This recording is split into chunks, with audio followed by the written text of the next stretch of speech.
Hello everyone, this is संतोष है। आज की इस वीडियो में हम लोग बात करने वाले हैं एक्सट्रैक्शन ऑफ जिंक के बारे में। तो आज हम लोग देखेंगे कि जिंक का एक्सट्रैक्शन किस ओर से करते हैं, इनमें कौन कौन सी प्रोसेस इन्वॉल्व होती है, इन सब चीज़ों के बारे में आज हम लोग इस वीडियो में देखने वाले हैं। तो काफ़ी इंटरेस्टिंग रहने वाला है आज का वीडियो। चलो शुरू करते हैं। देखो, जिंक का जो हम लोग एक्सट्रैक्शन करते हैं ना, वो इसके मेन और जिंक ब्लेड से करते हैं, ठीक है। अब जिंक ब्लेड का फॉर्मूला क्या होता है? ZnS होता है। वैसे तो जिंक की काफ़ी सारी ओर्स होती हैं, बट उन ओर्स से हम लोग जिंक का एक्सट्रैक्शन नहीं करते हैं। इसका जो एक्सट्रैक्शन करते हैं वो इसके मेन ओर जो कि जिंक ब्लेड होते हैं उससे हम लोग करते हैं। देख लेते हैं इसमें कौन कौन सी प्रोसेस इन्वॉल्व होती है। तो देखो, इसमें ये कुछ प्रोसेस हैं जो कि इन्वॉल्व होती है जिंक के एक्सट्रैक्शन में, ठीक है। वन बाय वन सबको हम लोग डिस्कशन करेंगे। देखो, एक्सट्रैक्शन ऑफ जिंक जो हम लोग करते हैं वो इसके मेन और जिंक ब्लेड से करते हैं, जिसका फॉर्मूला क्या होता है? आपका ZnS होता है, ठीक है।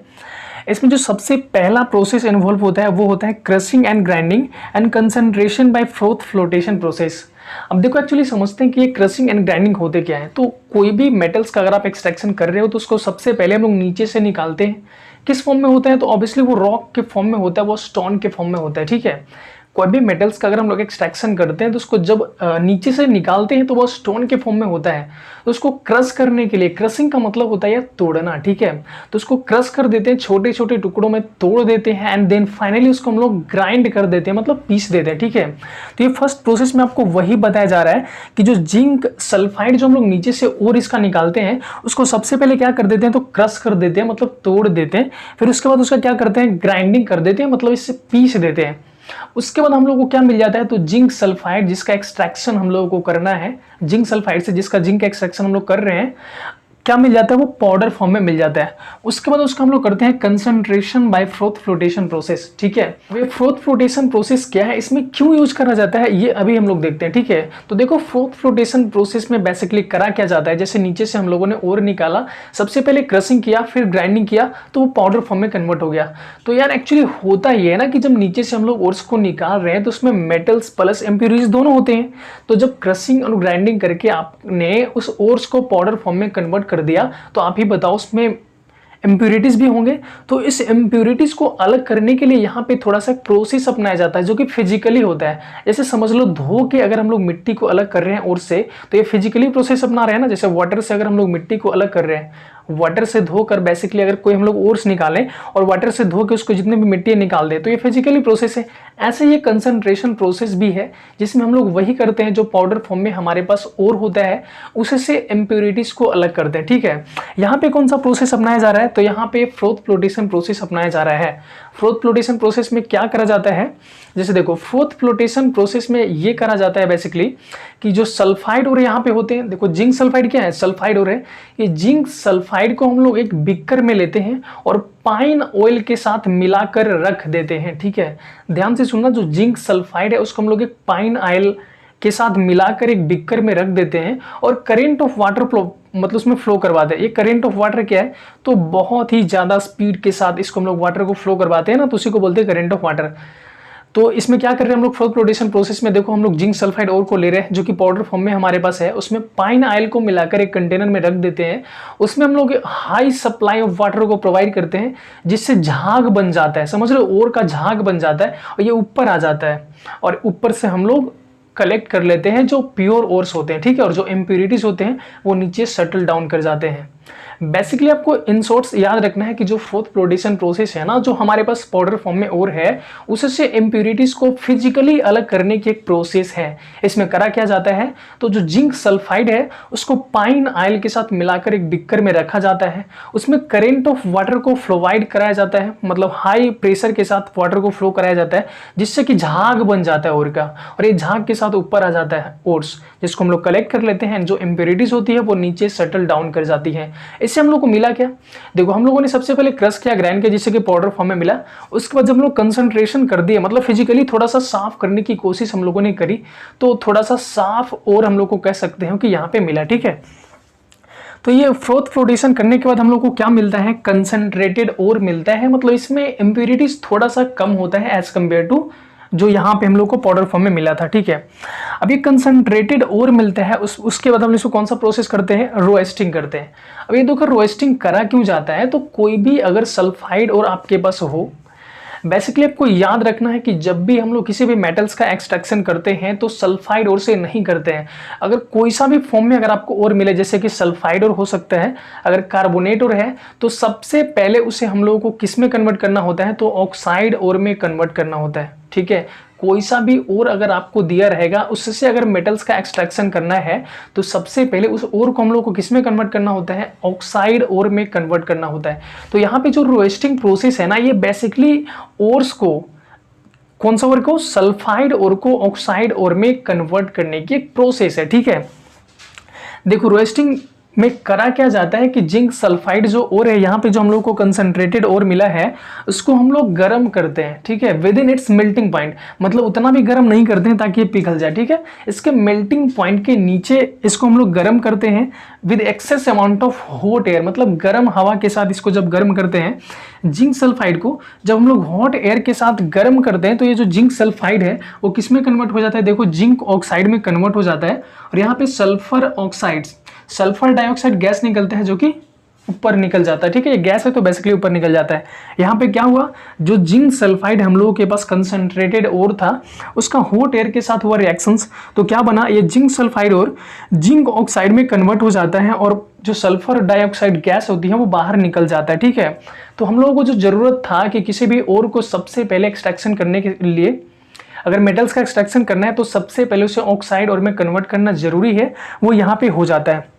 अब देखो यहाँ पे दो और एक्स्ट्रा रिएक्शंस हमने को लिखा है, एक P4 प्लस O2 रिएक्शंस करेगा तो बनाता है P2O5 और AS प्लस O2 बनाता है क्या, AS2O3। ये बेसिकली कुछ इम्प्योरिटीज होती हैं, बोल लो जैसे नीचे से अगर हम लोग ओर्स को निकाल रहे हैं तो उसमें काफ़ी सारा इम्प्योरिटीज है, मेटल्स तो है ही, प्लस उसके साथ उसमें बहुत सारे इम्प्योरिटीज एडेड होते हैं। तो यहाँ पे वही इम्प्योरिटीज को जब हम लोग गर्म करते हैं तो ये गैसेस के रूप में निकलना स्टार्ट करते हैं और ये निकल जाते हैं। ठीक है, तो जब हम लोग रोस्टिंग करते हैं तो इसमें हम लोगों को दो चीज़ें मिलता है। क्या मिलता है, फर्स्ट हम लोग को ये मिलता है कि जो सल्फाइड और होता है जिंक सल्फाइड, ये ऑक्साइड और में कन्वर्ट हो जाता है। ठीक है, उसके बाद सेकेंड क्या मिलता है, ये जो जितने भी गैसेस मॉलिक्यूल्स है जो कि अनवांटेड है, ये भी निकल जाते हैं बाहर। ठीक है, और जो थर्ड मिलता है कि इसमें हम लोगों ने इसके पहले प्रोसेस करी थी फ्रोथ फ्लोटेशन प्रोसेस, उसमें हम लोगों ने with the help of water, with the help of fine oils, हम लोगों ने थोड़ा सा इम्प्योरिटीज को कम करने की कोशिश करी थी, जिसके वजह से इसमें हो सकता है थोड़ा सा मॉइस्चर रह जाता है। तो जब यहाँ पे हम लोग रोस्टिंग करते हैं ना, उसे जब गर्म करते हैं तो उससे जितना भी मॉइस्चर हो जाता है वो रिमूव हो जाता है। आप लोग समझ ही सकते हो, जब वाटर को गर्म करोगे तो उससे जितने भी मॉइस्चर होंगे वो क्या हो जाएंगे, ऑटोमेटिकली रिमूव हो जाएंगे। ठीक है, तो जब हम लोग रोस्टिंग प्रोसेस करते हैं तो यहाँ से हम लोग को क्या मिल जाता है, ये जो जिंक सल्फाइड ओर है हमारे पास, वो कन्वर्ट हो जाता है जिंक ऑक्साइड में, जितने भी इंप्योरिटीज है वो गैसेस के रूप में निकल जाते हैं। ये जो ओर्स में थोड़ा बहुत मॉइस्चर होता है, वाटर होता है, वो भी रिमूव हो जाता है। यहां से बेसिकली हम लोग क्या मिलता है, जिंक ऑक्साइड मिलता है। ठीक है, अब इस जिंक ऑक्साइड पे हम लोग प्रोसेस करते हैं स्मेल्टिंग। ये बहुत इंपॉर्टेंट प्रोसेस है, जो किसी भी मेटल्स का अगर हम लोग एक्सट्रैक्शन कर रहे हैं तो सबसे जो मेन प्रोसीजर है जिसमें हम लोग को मेटल्स मिलता है। ठीक है, ओर्स से जो मेटल्स का कन्वर्जन होता है ना, वो बेसिकली स्मेल्टिंग प्रोसेस में ही होता है। ठीक है, चलो देख लेते हैं स्मेल्टिंग प्रोसेस में एक्चुअली होता क्या है। तो स्मेल्टिंग प्रोसेस में हम लोग क्या करते हैं कि ये जो जिंक ऑक्साइड हमारे पास ओर है, जो कि हम लोगों ने यहाँ पे अभी भी रोस्टिंग से हम लोगों को मिला है, ये जिंक ऑक्साइड ओर को एक फर्नेस में लेते हैं विद किसके साथ, किस किस के साथ, देखो तो कोक एंड लाइमस्टोन के साथ लेते हैं। देखो समझा रहे हैं हम आपको अपने लैंग्वेज में। स्मेल्टिंग में बेसिकली क्या होता है कि इस जिंक ऑक्साइड ओर को एक बड़ा सा फर्नेस में हम लोग लेते हैं। उस फर्नेस का जो टेम्परेचर होता है ना, वो काफी ज्यादा होता है, ऑलमोस्ट 1000 केल्विन होता है।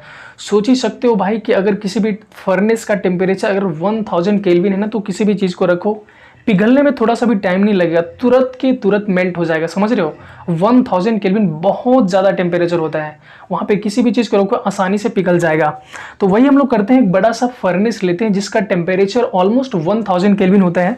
उसमें हम लोग इस जिंक ऑक्साइड को रखते हैं, मतलब मिला के किस किस के साथ, तो कोक, कोयला और लाइमस्टोन के साथ मिलाकर रखते हैं। तो देखो होता क्या है, उस फर्नेस में काफ़ी ज़्यादा टेम्परेचर होता है, उसके वजह से ये जो कोक है वो ऑक्सीजन के साथ रिएक्शंस करके क्या बनाता है, कार्बन ऑक्सीजन के साथ रिएक्शंस करके बनाता है कार्बन डाइऑक्साइड। देखो, और ये जो फिर कार्बन डाइऑक्साइड है अगेन कोक के साथ रिएक्शंस करके बनाता है कार्बन मोनोऑक्साइड। ठीक है, और finally carbon monoxides and Coke दोनों रीएजेंट की तरह काम करते हैं। ठीक है, रिड्यूसिंग रीएजेंट, और यही मेटल्स को ओर्स से रिड्यूस्ड करने में मदद करते हैं। क्या कहा हम लोगों ने, फिर से रिपीट करते हैं। स्मेल्टिंग में हम लोग क्या करते हैं, तो हम लोग को जो भी जिंक ऑक्साइड जो कि हम लोग कंसंट्रेशन प्रोसेस के बाद मिला है, रोस्टिंग प्रोसेस के बाद जो कि हम लोग के पास जिंक ऑक्साइड मिला है, उसको हम लोग एक बड़ा सा फर्नेस में लेते हैं जिसका टेम्परेचर काफी ज्यादा होता है। विद द हेल्प ऑफ किस किस के साथ लेते हैं, तो उसमें कोक और लाइमस्टोन एडेड रहता है, ठीक है, इन दोनों के साथ मिला देते हैं। अब सोचो इसमें अगर इतना ज्यादा टेम्परेचर है तो जैसे ही डाल रहे होंगे सबके सब क्या कर जा रहा होगा, मेल्ट कर जा रहा होगा, तुरंत के तुरंत सब फ्यूज्ड कर जा रहा होगा, मेल्ट कर जा रहा होगा, ठीक है। इसमें कार्बन ऑक्सीजन के साथ रिएक्शंस करके क्या बनाता है, carbon dioxides. Again carbon dioxides Coke के साथ रिएक्शंस करके क्या बनाता है, देखो कार्बन मोनोऑक्साइड्स। और finally carbon monoxides and carbon, देखो कार्बन मोनोऑक्साइड्स एंड कार्बन दोनों रिड्यूसिंग एजेंट की तरह काम करता है, जो कि ऑक्साइड्स और से जिंक को रिड्यूस्ड करता है ना, इससे मतलब अलग करता है। करता क्या है, देखो ये जो जिंक ऑक्साइड है जो हम लोगों को यहाँ पे मिला है, वो जब कार्बन के साथ रिएक्शंस करता है तो क्या बनाता है, यहाँ पे हम लोग को मिलता है जिंक और प्लस ये C प्लस, वो क्या बनाता है, कार्बन मोनोऑक्साइड, जो कि ये गैस है, तो ये ऑटोमेटिकली वहां से निकलने लगता है, निकल जाता है गैसेस के फॉर्म में। फिर again zinc oxides, carbon monoxides, क्योंकि ये दोनों के दोनों रीएजेंट है, या तो कार्बन या कार्बन मोनोऑक्साइड्स, दोनों रीएजेंट, रिड्यूसिंग रीएजेंट की तरह यहाँ पे काम कर रहे हैं, और दोनों ही जिंक ऑक्साइड से जिंक को एक्सट्रैक्ट करते हैं। यहाँ पे भी कार्बन डाइऑक्साइड्स बनता है।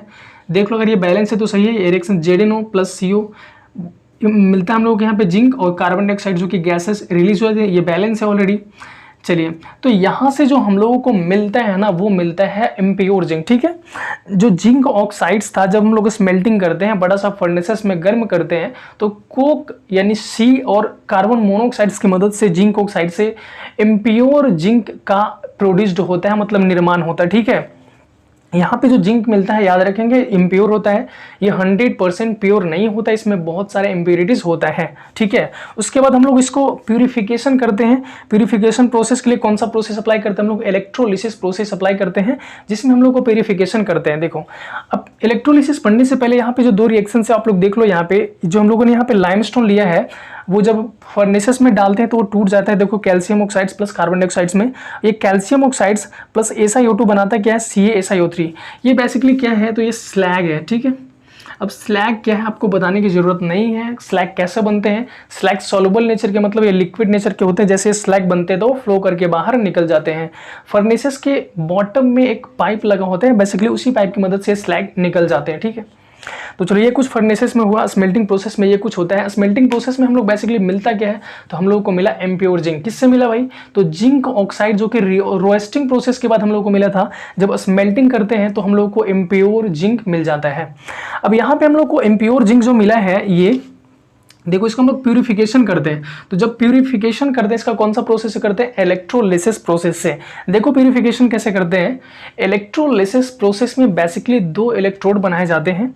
एक इम्प्योर मेटल्स का होता है जिसका हम लोग को प्यूरिफिकेशन करना होता है। जैसे यहाँ पे मान लो अगर जिंक का प्यूरिफिकेशन करना है, तो जिंक का इम्प्योर मेटल जो कि है उसको हम लोग बनाएंगे एनोड, और एक प्योर मेटल्स का लेते हैं कैथोड, ठीक है। और इसमें ZnSO4 सॉल्यूशन को डाल देते हैं। देखो इलेक्ट्रोलिसिस प्रोसेस बेसिकली एक बिकर हम लोग यहाँ पे ले रहे हैं, समझिएगा, बहुत आसान है। इसमें दो इलेक्ट्रोड को हम लोग लेते हैं, ठीक है। एक मोटा होता है जो कि इम्प्योर जिंक का होता है, इम्प्योर मेटल्स का, बेसिकली यहाँ पे इम्प्योर जिंक कह सकते हैं। इसका एनोड बनाते हैं हम लोग, यहाँ पे लिख सकते हो, इसका बनाते हैं एनोड। और प्योर मेटल्स का हम लोग क्या बनाते हैं, कैथोड, ठीक है। ये साइज में पतला होता है। इसमें इलेक्ट्रोलाइट को हम लोग रख देते हैं, किसको, ZnSO4 को, ठीक। चलो इसको कनेक्ट कर देते हैं हम लोग किससे, प्लस से, और इस वाले को कर देते हैं माइनस से। मतलब जो एनोड होता है उस पर कौन सा चार्ज होता है, प्लस चार्ज, और जो कैथोड होता है उस पर कौन सा चार्ज होता है, माइनस चार्ज होता है। तो जब इसमें इलेक्ट्रिसिटी को हम लोग प्रोवाइड करते हैं तो ये जो ZnSO4 सॉल्यूशन है वो ब्रेक कर जाता है किसमें भाई, तो ये करता है Zn2 plus and SO4 2 minus ion में कर देता है ब्रेक।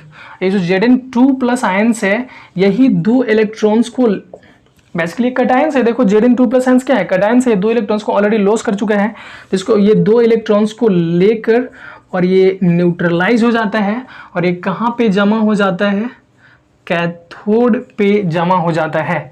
और यहाँ से हम लोग को क्या मिलता है, फाइनली प्योर जिंक मिलता है, जिसकी प्योरिटी ऑलमोस्ट बहुत ज़्यादा प्योर हो सकता है। 100% प्योर नहीं कह सकते, बट ये काफ़ी ज़्यादा प्योर होता है, ठीक है। तो ये ओवरऑल जिंक एक्सट्रैक्शन है। इसको आप लोग, हम यही आपको रेकमेंड करेंगे कि आप फ्लो चार्ट की मदद से किसी भी मेटल्स का एक्सट्रैक्शन को एक फ्लो चार्ट ड्रॉ कर लें और उसकी सहायता से आप उसको याद रखें, बहुत ज़्यादा आसान हो जाता है। ठीक है, इन शॉर्ट्स अगर आपको एक छोटा सा बताना चाहें तो देखो, जिंक का जो हम लोगों ने एक्सट्रैक्शन करा वो जिंक सल्फाइड से करा। सबसे पहले क्या, क्रशिंग एंड ग्राइंडिंग, उसको छोटे छोटे टुकड़ों में तोड़ दिया।